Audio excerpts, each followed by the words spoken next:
Саламатсыздарбы баарыңыздар? Мен бүгүн фрикаделькинин рецептин бөлүшөм. Аябай бат даяр болчу, оңой рецепт. Алгач эле кызып турган казаныбызга майыбызды куюп, картошкабызды салып, жакшылап кууруп алып, андан соң сайыбыз, пиязыбыз, туз, приправа кошуп, бир аз кууруп алабыз. Бир аз куурулган соң томатный соус кошуп койдум. Красный перец, черный перец кошосуздар.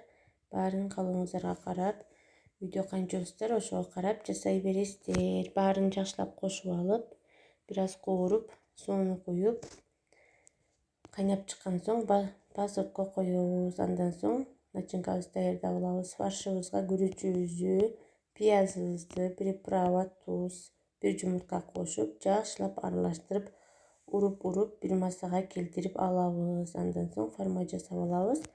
Кичинекей кылып, ушундай жаңгакчадан кылып формага бөлүп, ушундай унга матырып алабыз.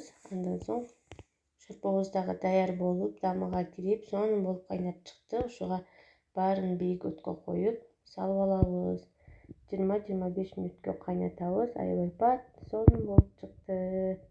Сиздер дагы жасаңыздар. YouTube каналыма кирип, каналга катталып, башка рецепттер дагы бөлүшөм, буюрса. Аш болсун бизге. Сонун болду, сиздер дагы жасап көрүңүздөр.